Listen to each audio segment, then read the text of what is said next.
It's time for we became a world-class tourism destination, and this is a key part to it. We're building the tourism infrastructure, over 1,100 hotel rooms, 50 bars and restaurants, conference facilities. This is about making a statement to the globe. Come visit Brisbane, we're an amazing city. It's going to be something everyone in Queensland can be proud of. This precinct is going to change the face of Brisbane forever. Queen's Wharf is a name you've probably heard of by now. In July 2015, a group called Destination Brisbane Consortium won the right to develop the multi-billion-dollar project on the historic North Bank of our city. Queen's Wharf marks a place where Brisbane began 180 years ago. And just as South Bank did for Brisbane in the early 90s, this development across the opposite side of the Brisbane River will continue to make the most of our beautiful town and truly make it into Australia's new world city.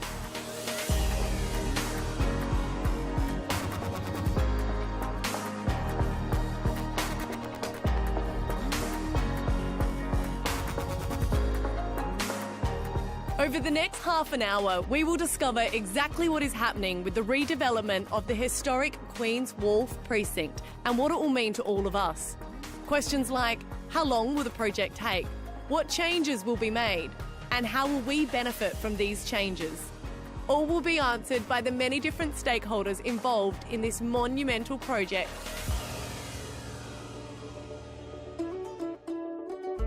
There's over 8,000 ongoing jobs for local people who work and live in Brisbane. And of course, even during the construction stage, that's 2,000 jobs starting early in 2017. Jeff Hogg is the Managing Director of Echo Entertainment Queensland. They lead the consortium behind the transformational redevelopment of Queen's Wharf, Brisbane. This whole development's about connecting the city. We're selling the whole of Brisbane. And when you stand here at South Bank, go back to 1988 when Expo, Brisbane changed. And we're all so proud of this. Well, this is the next development that complements that, and everyone will be so proud of how both of these precincts work together. So what we've done is created a pedestrian link bridge between them. Now, Jeff, I know that it's all amazing, but if you had to name a personal favourite part of the development, what would it be? Well, I think everyone likes the new iconic buildings, but I like the fact that the precinct embraces the old and the new. We've got all our heritage of the Brisbane. When you look at the river here, our city started on the river's edge. Our first heritage buildings are in this precinct, and we get to open them up for everyone. The Queen's Wharf redevelopment site is on state-owned land, essentially stretching between the Brisbane River and George Street, and also between Alice and Queen Street. The entire area takes up approximately 1/10 of the CBD. The area contains significant heritage buildings, underutilised government offices,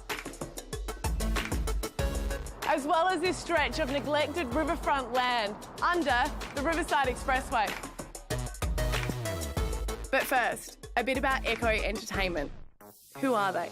Well, most of us would know the group best as the owner and operator of the current Treasury Casino and Hotel in Brisbane, Jupiter's Hotel and Casino on the Gold Coast, and the Star in Sydney. What many of us will not know is that Echo Entertainment is an ASX 100 listed company that also has pretty significant community partnerships. The likes of Surf Lifesaving Queensland, the Cerebral Palsy League, and Ronald McDonald House. Matt Beckier is the CEO. We'll expect to start construction in 2017. It's about a 5-year build. So in the first year, we'll be taking down the existing buildings, non-heritage buildings, and we will be digging down for a year. It'll be about 2020 by the time we're back up at ground level, and we expect the precinct or the development to open up by 2022. And come 2022, Brisbane will be home to 5 new hotels, including the Ritz-Carlton and the Rosewood. The Rosewood Hotel and Residential Tower will stand tall beside the arc-shaped building that has become the signature feature of this development. In addition, there will be 50 restaurants and bars, plenty of public space, an upmarket retail centre and a pedestrian bridge directly linking the centre of Queen's Wharf to QPAC and South Bank. Echo's winning design is all about connecting the key areas of Brisbane CBD via a precinct that perfectly integrates hotels, a casino resort, public space, shopping and dining. But probably most excitingly, it will totally redefine the centre of Brisbane and create a huge opportunity for everybody who lives in Brisbane and comes to visit Brisbane, because we have a large agglomeration of entertainment facilities all come together that are publicly accessible. It appears as if Queen's Wharf redevelopment is in good hands with Echo Entertainment Group. And so after the break, we're going to find out how we, the people of Brisbane, can directly benefit from this enormous undertaking.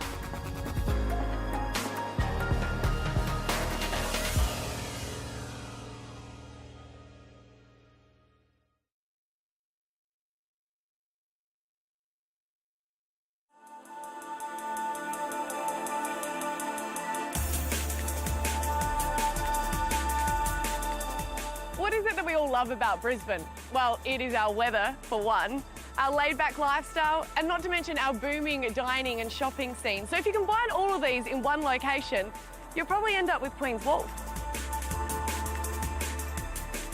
We're talking about more than 7 hectares of new and revitalised public space.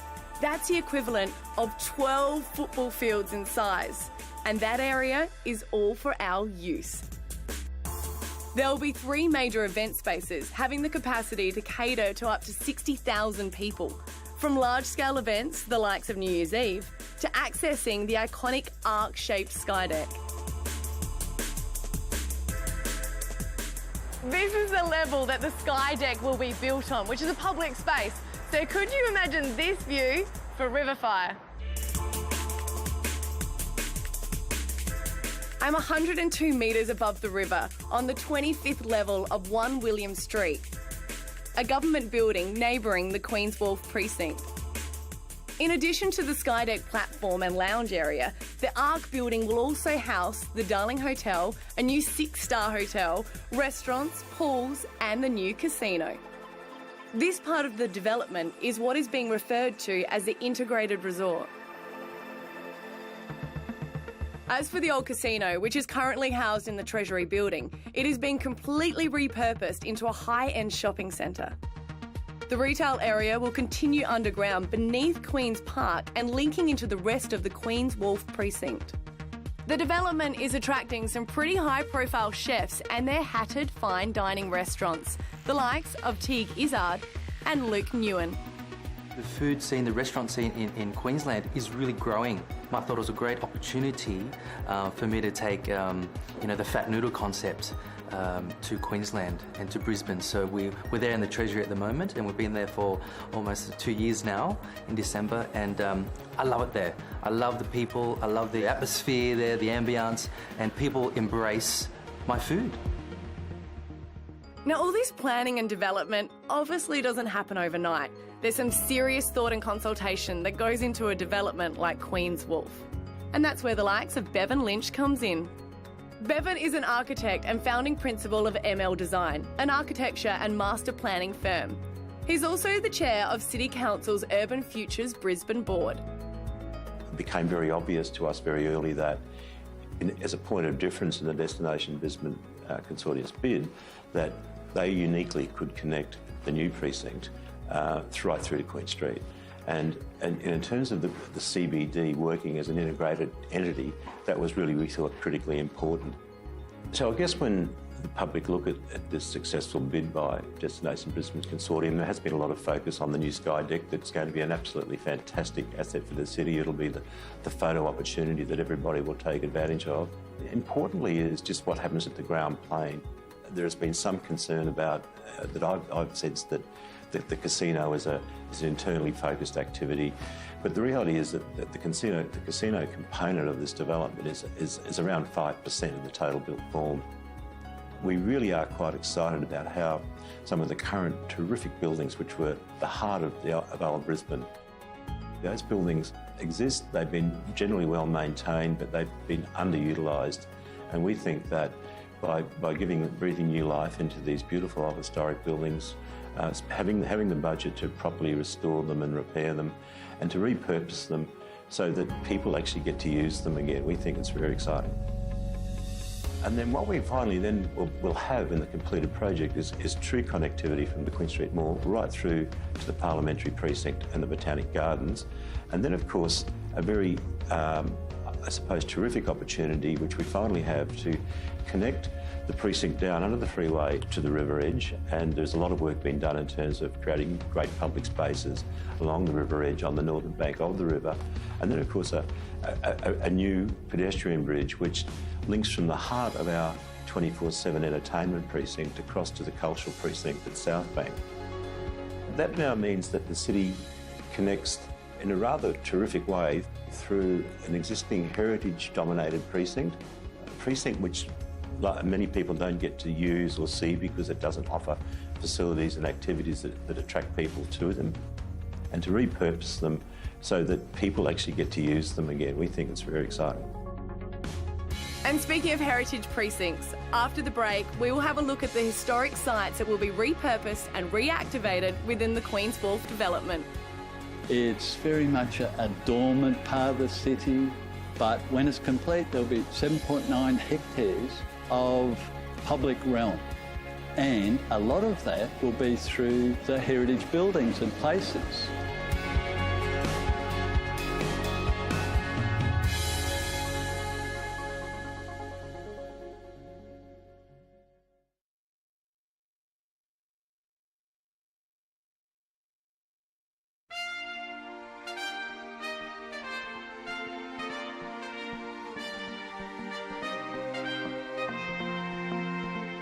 The frontier town of Brisbane was shaped by the Brisbane River.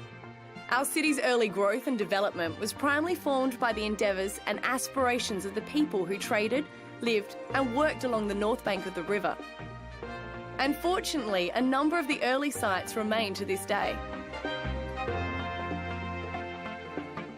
This building was originally built as an immigration depot back in the 1860s. On arrival here to Brisbane, migrants were temporarily housed here until they could find work or residence. And this is just one of the 11 major heritage sites located in the Queen's Wharf precinct. Its future is to house offices, galleries, bars and restaurants. Currently, it is home to the headquarters of the National Trust of Queensland. Now, Jonathan, what sort of things do the National Trust take into consideration with being a part of a development like this? Well, first of all, we really think it's important that anybody that's looking at a development like this really understands the historic significance of any sort of place. But this is really the birthplace of Brisbane, so they really have to understand what's come before they can start thinking about what they're going to do in the future.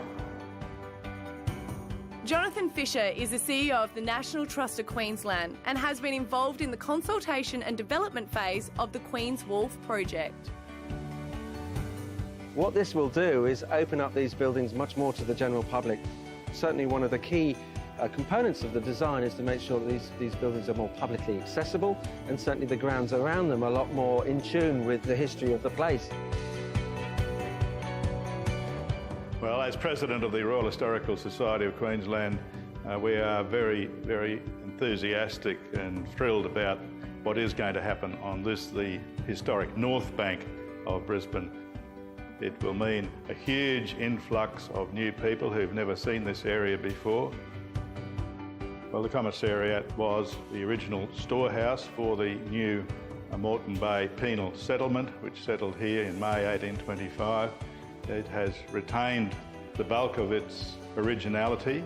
The building you look at today is not a heck of a lot different to what it looked like to Captain Logan back in 1829. We're very excited for the future and for the maintenance of the heritage buildings in this sector. We are confident that Echo get it, they understand the importance of taking care, so we're looking forward to working our way through this progress and getting a really good outcome.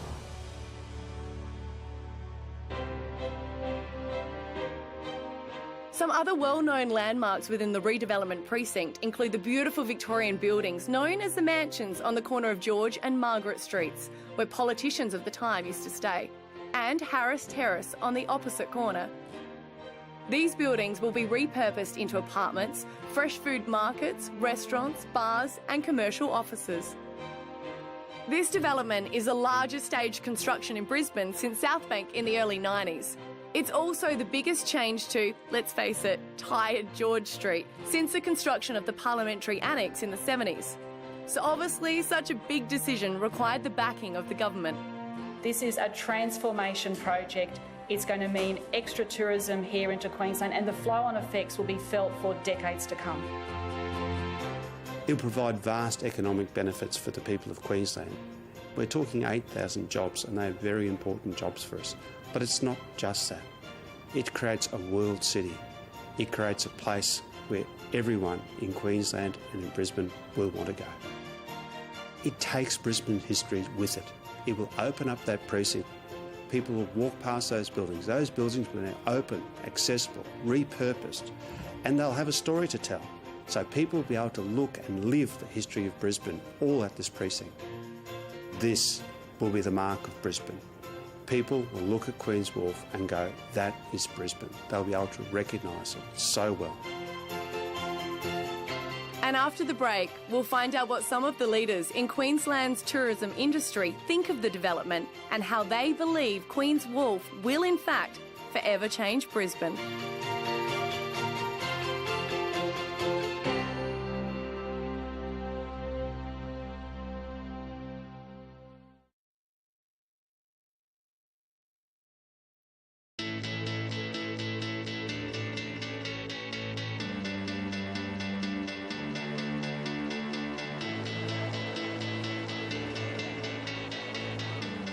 Queen's Wharf will be the hub that connects the defining parts of our city, from the top of the mall to the Botanic Gardens to Southbank and the Brisbane River. The project's completion is still 7 years away. Construction is not commencing until 2017, with the expectation that it will take 5 years. The 2022 Brisbane will be a very different Brisbane from the one that we are familiar with today. A city that will be instantly recognisable worldwide, and a place of which we will all be incredibly proud. It will give us an opportunity to really compete on a high level with the great destinations of the world. Visitors go to cities to partake in the life, to partake in the activities that that city offers.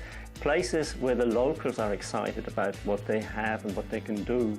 And if we can share that in a beautiful environment, in a high quality environment like Queen's Wharf will deliver to us, then I think it's a benefit not just to the locals but also to the visitors, of course. I think the opportunity to have another piece of connectivity in terms of a bridge from the Queen's Wharf precinct to this precinct on Southbank, it'll be a wonderful thing. All the offerings of the Queen's Wharf precinct, the new offerings, will complement the QPAC precinct in a significant way. What we're trying to do is encourage as many international guests to this part of the world, and working together, and the offerings that we both offer from what's here around the QPAC precinct, connecting with the gallery and the museum, will really complement what's happening across the river at Queen's Wharf. From what is currently a highly underutilised part of Brisbane, from an urban planning perspective, it will liven up the heritage buildings and places. It'll bring it to life. It'll allow people to walk through, to stop, to gaze, and taking the magnificence of the heritage buildings and the spaces all the way down to the river. The Queen's Wharf precinct is about showcasing not only the birthplace of Brisbane, but the grandest collection of heritage spaces in Australia. We see all of a sudden our river city being truly seen as what it is. It's this great big central park that we have that exists between the North Bank and the South Bank of the river, truly activated. As a Brisbane greeter, this is so exciting because this is a very underutilised part of the city. I'd love to bring people here because of the historic nature of this part of town, but you very rarely see people here during the day, and at night it's even worse. So this development will become a hub for the city of Brisbane, and it'll just link the Queen Street Mall, the City Botanic Gardens, the Parliamentary Precinct, Southbank Parklands, the Cultural Centre, and straight down Russell Street to West End. So it just couldn't be any better.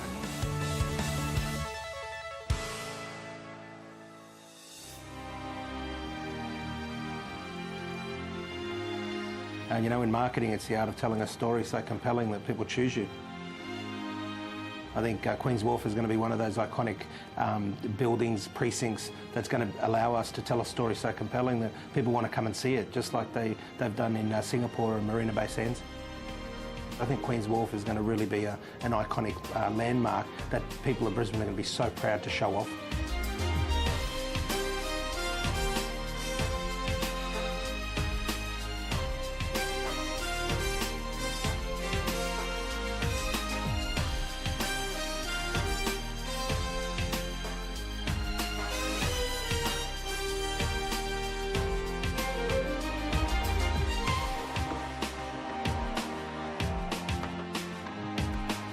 I know this word has already been used today, but transformative is the best way to describe what Queen's Wharf means to Brisbane. And I, for one, am really looking forward to the changes it'll make to our city. So who knows, come 2022, I might bump into you on the Skydeck one beautiful evening. So here's to Brisbane, Australia's new world city. Thank you for your company. Good night.